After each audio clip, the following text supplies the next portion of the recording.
Why do people with flat feet and weak ankles hardly see lasting results? Even after years of using special supportive shoes, expensive insoles, and ankle braces, because none of these approaches actually fix the underlying problem. We need a different approach, one that addresses the root cause directly, and that's exactly what we're focusing on in this video. I'll reveal the 5 biggest reasons your feet and ankles aren't improving and give you a clear step-by-step plan to help you fix these issues for good. Let's get started. Step 1. Strengthen your weak glutes. Most people just think of the glutes as the muscles responsible for extending the hips to power movements like jumping, squatting, running, or standing upright. But they have another really important function. Because the muscle fibers of the glutes run diagonally across your hips, they're also powerful external rotators. What that means is that when your glutes contract, they rotate your entire leg outward, creating stability from the hips all the way down to your feet. Think of your leg like a dishcloth. If your feet are flat, knees cave in, and ankles collapse inward, your leg becomes floppy and unstable, just like a loosely held dishcloth. But twist the cloth and it instantly tightens up, becoming more stiff and stable. That's exactly the kind of tension and stability the glutes bring to your legs when they're active and strong. Try this yourself. Stand naturally and let your knees drift inward. As they do, you'll notice your arches flatten. Now, place your hands on your glutes and squeeze them firmly. You'll immediately notice your knees rotate outward and your ankles stabilize and your arches lift. But the thing is, for your glutes to perform their stabilizing role, 2 issues need to be fixed. The first is tight hips. Since the glutes drive movement through the hips, stiff, restricted hips create friction that blocks proper glute activation, a phenomenon known as altered reciprocal inhibition. A simple way to test if this applies to you is with the kneeling hip extension test. If you can't fully extend your hips, or if you compensate by arching your spine, it's a sign that your hips are too restricted for your glutes to fire effectively. In this case, improving your hip mobility can instantly unlock better glute function. We actually put this to the test a few years ago. We took 5 participants and had them perform hip flexor stretches for 20 minutes a day over 5 days, measuring their glute output during goblet squats before and after the intervention. Just by focusing on hip mobility, we observed an average increase of 17.1% in glute muscle activity. The second issue affecting glute function is a weak core. Your core stabilizes your pelvis, and your glutes are mounted directly onto that pelvis. If the core is weak, the pelvis becomes unstable, and your glutes lose the solid base they need to generate power. It's like firing a cannon from a canoe. Without stability underneath, force and control break down. In a 2020 study, researchers found that adding core stability training to a foot strengthening routine significantly improved flat, overpronated feet in just 9 weeks, because stronger core muscles improved glute activation, which led to full leg stability all the way down to the feet. Once you've freed up your hips and built a stable core, you're ready to start training your glutes directly. Now, there are plenty of methods and exercises. Our Barefoot Strength Academy has tons of workouts and a dedicated course on this. But I'll give you one of the methods we use: single leg balancing. Here's why single leg balancing is such a powerful way to train your glutes, core, and foot stability simultaneously. Balancing on one leg instantly forces your core muscles to activate, stabilizing your pelvis. A stable pelvis gives the glutes a solid base to contract effectively. When the glutes are functioning well, they can externally rotate the legs, preventing the knees from collapsing inward and the foot from overpronating. With the foot in a stronger position, it can better support the body's full weight. As a result of active glutes and stable feet, the ankles gain stability too. In fact, one study showed that a group of people with unstable ankles significantly improved after just 4 weeks of regular single leg balance training, eventually matching the group who started with stable ankles. Here's a simple single leg balance progression you can follow. Begin by standing barefoot on one leg. Engage your core and make sure your pelvis is level, no tilting down on one side. Aim to comfortably hold this for at least 1 minute. Once balancing feels easy, start introducing movement at the hips, like gentle hip hinging, while keeping your core stable and spine neutral. Your glutes will now work harder as the main driver of the movement. Next, add hip rotation. This challenges your glutes even more by forcing them to stabilize against movement in multiple planes. Finally, once all of that feels effortless, perform these movements on a slightly unstable surface like a balancing beam to increase the difficulty and further train your stability. By following this straightforward approach, you'll strengthen your glutes and significantly increase your foot and ankle stability all at once. Moving on to step 2, fix your tight ankles. Tight ankles limit dorsiflexion, the ability of the ankle to bend and allow the knee to move over the toes during movements like walking, running, and squatting. When this range is restricted, the body must find a workaround to complete the movement. The result is usually a compensatory pattern. The foot rotates outward, the arch collapses inward, and the midfoot begins acting like a second ankle joint. While this allows the movement to continue, it compromises the structural integrity of both the ankle and the arch, undermining the foundation of the entire body. Restricted dorsiflexion also makes the ankle itself more prone to injury. When the joint can't move as needed, it's more likely to deviate into compromised positions under load or during dynamic tasks. Both of these consequences are supported by research. One study on people with flat feet found that 76.6% had ankle dorsiflexion restrictions. Another study of 1,093 army recruits found that those with the least ankle dorsiflexion had up to 5 times the risk of ankle sprains compared to those with average flexibility. If we want truly stable feet and ankles, we must first restore ankle mobility. This allows the joint to move naturally through everyday tasks, preserving foot stability and maintaining a solid foundation for the rest of the body. Here are 2 ways to fix tight ankles. The first is to avoid shoes with raised heels. Raised heels hold the ankle in plantar flexion, which is the opposite of dorsiflexion, the movement we're trying to improve. When your ankle is constantly held in this position, it shortens the calf muscles and Achilles tendon, causing them to become adaptively tight over time. Eventually, this restriction makes it almost impossible to achieve proper ankle dorsiflexion. So we recommend switching from shoes with raised heels to flat, zero-drop shoes that don't change the natural slope of the foot or the angle of the ankle. The second way to improve ankle dorsiflexion is by frequently moving the ankle joint through its full range of motion. One of the best exercises for this is the deep squat. If you try to squat deeply and notice your weight shifting backward onto your heels, causing you to feel off balance or lift up onto your toes as a compensation, this clearly indicates an ankle dorsiflexion restriction. To fix your tighter ankles, use the counterbalance squat. Face an upright support like a pole or sturdy object and grasp it firmly. Use the support to pull yourself down into a deep squat, keeping your weight forward. Focus on pushing your knees over your toes to force your ankles into maximum dorsiflexion. Make sure your feet remain straight and your knees track outward. Don't allow your feet to spin out or your arches to collapse. In our academy, members practice the counterbalance squat daily to reclaim their deep squat position and improve ankle mobility. Spending just a few consistent minutes per day over several weeks will noticeably increase your ankle range of motion, giving you the stable foundation you need. Now on to step 3, strengthen your foot muscles. Your feet have their own built-in arch support system made up of 29 muscles in each foot, which run in different directions. These muscles work together like tension cables supporting a tent. Just like those cables pull in opposite directions to create tension that hold the structure steady even in strong winds, your foot muscles do the same. They pull against each other, generating balanced tension that supports your arch. This tension-based support is what allows your feet to adapt to uneven terrain, absorb impact, and handle all the dynamic movements you make throughout the day. But here's the problem. When the foot muscles are weak, they introduce slack into your natural arch support. It's like having loose cables on a tent. Without enough tension, the entire structure becomes unstable and can't hold its shape under stress. And without a stable foot foundation, the ankle above it can't achieve true stability either, making it more prone to injury and dysfunction. So, by strengthening the foot muscles, you restore the tension needed to support both the foot's natural arches and the ankles above them. There are 2 simple ways to strengthen the feet. The first is to pick the right shoes. Some shoes weaken your feet, while others help to develop strength with every step.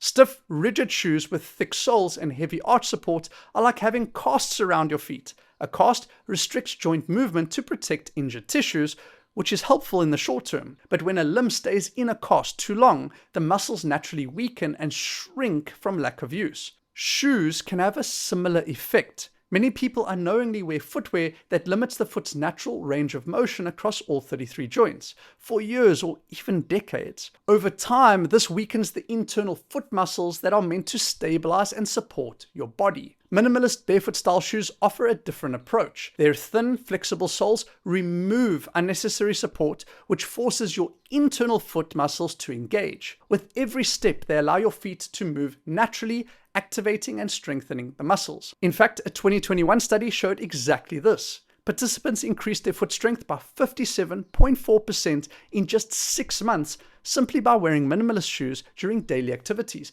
They didn't do any additional foot exercises. The shoes alone provided the stimulus for that strength gain. Now, a quick word of caution. If your feet are currently very weak, jumping straight into barefoot shoes might overwhelm them. Your feet need time to adapt. That's why in our Barefoot Strength Academy, we developed the Barefoot Shoe Transition Plan, a guided 6-month program that helps your feet adapt to minimalist footwear gradually and safely. The second way to strengthen your feet is to actively train them with dedicated exercises. This is something most people completely overlook. They'll spend countless hours building big quads, strong arms, yet neglect their feet, the literal foundation their entire body rests on. But even the strongest muscles on top won't function optimally if the base beneath them is weak. That's why dedicated foot strengthening exercises are essential. Earlier, we talked about the single leg balancing as a powerful way to build foot, ankle, and glute strength at the same time. But that's just scratching the surface. If you want our top 4 foot strengthening exercises, we have a video that over 800,000 people have already benefited from, which you can find by clicking the card up here or through the link in the description. Now on to the second to last step. Fix your toe alignment. Your toes are naturally designed to be the widest part of the foot. This creates a stable tripod-like foundation that supports your entire body. Good toe alignment also improves the function of the intrinsic foot muscles attached to them.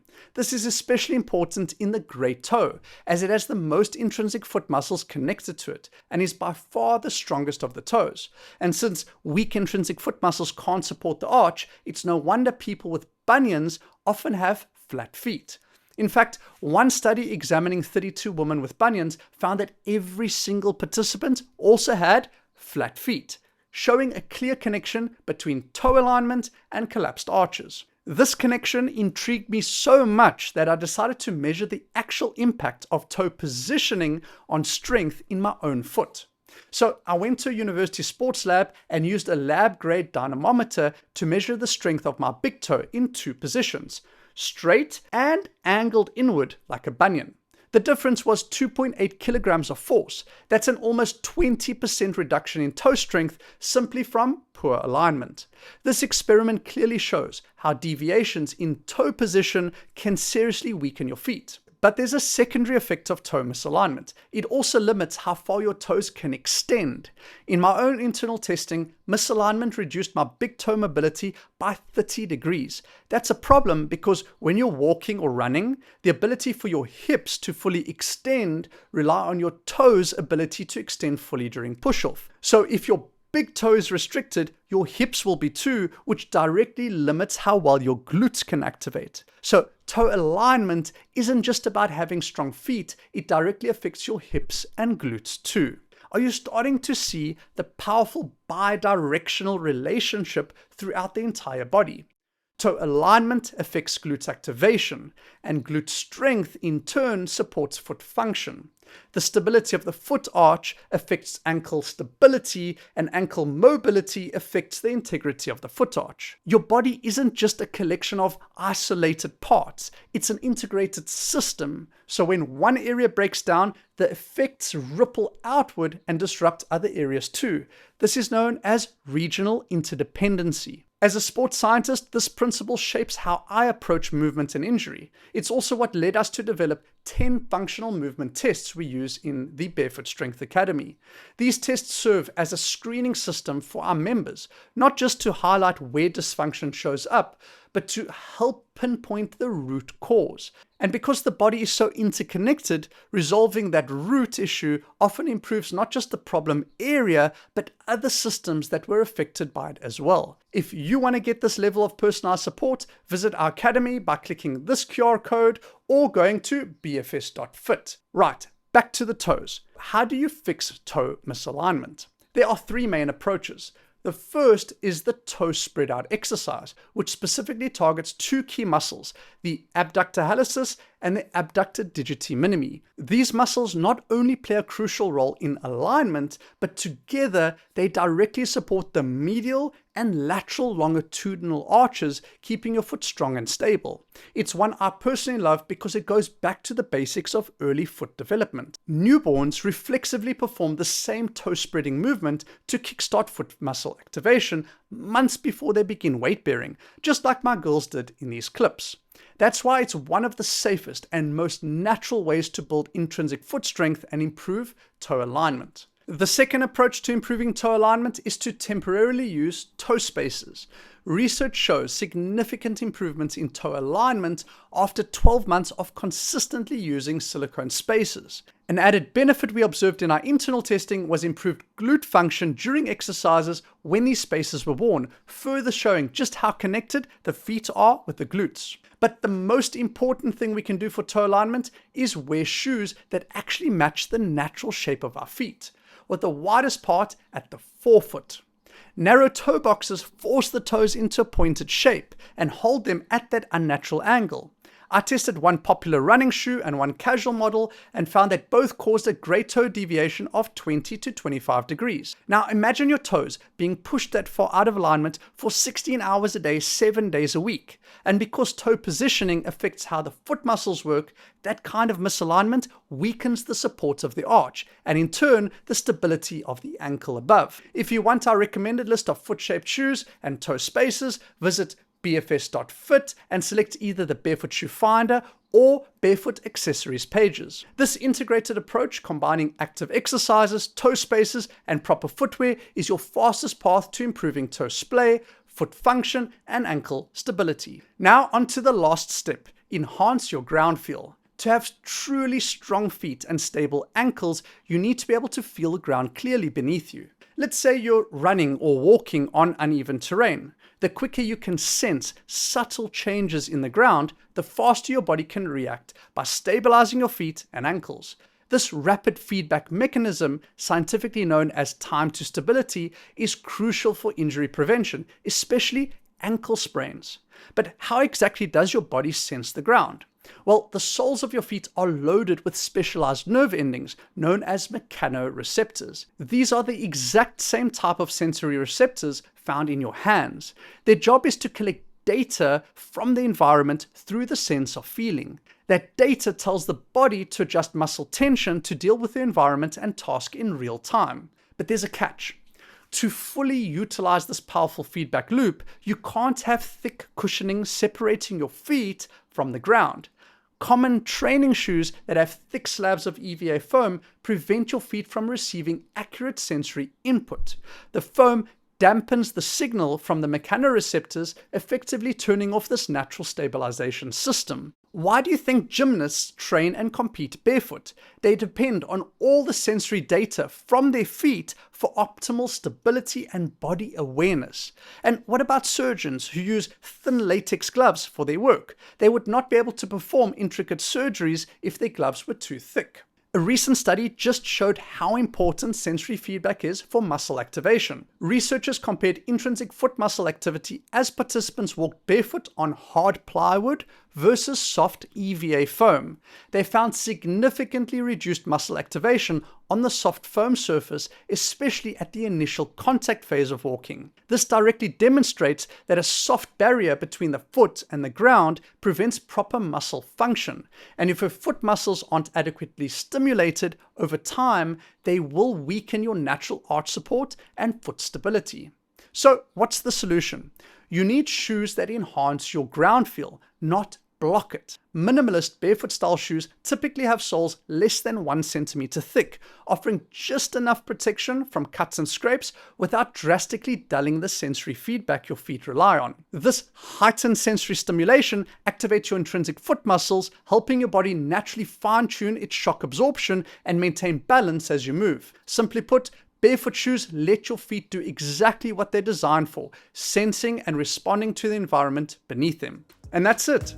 Once you have these 5 steps down, you'll be well on your way to improving strength and stability in your feet and ankles. If you have any follow-up comments or questions, feel free to continue the discussion down below. See you in the next one. Cheers.